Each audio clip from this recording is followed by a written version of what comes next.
যে আল্লাহ সুবহানাহু ওয়া তাআলা কিছু বান্দাকে দেখে লজ্জা করবেন, আল্লাহ পাক লজ্জা করবেন, তাদেরকে শাস্তি দিতে আল্লাহ লজ্জা করবেন। আর তাদেরকে শাস্তি দিতে আল্লাহ পাকের লজ্জাবোধ হবেন। চিন্তা করতে পারেন কারা তারা? বলা হচ্ছে তারা সেই সব মানুষ যারা কালো কালো চুল কালো দাড়ি নিয়ে ইবাদত শুরু করেছে। কালো চুল কালো দাড়ি নিয়ে ইবাদত শুরু করেছে, ইবাদত করতে করতে এটা সাদা হয়ে গেছে। তার মানে শায়েখ মানে কিন্তু বৃদ্ধ। শায়েখের অনেক অর্থ হয়, শায়েখ মানে পণ্ডিত, স্কলার, শায়েখ মানে কিন্তু বৃদ্ধ।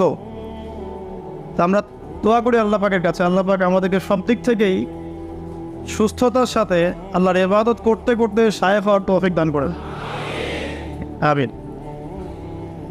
এখন প্রসঙ্গে আসি যে ইসলাহি মাহফিলটা হচ্ছে আপনাদের এখানে বেশ কয়েক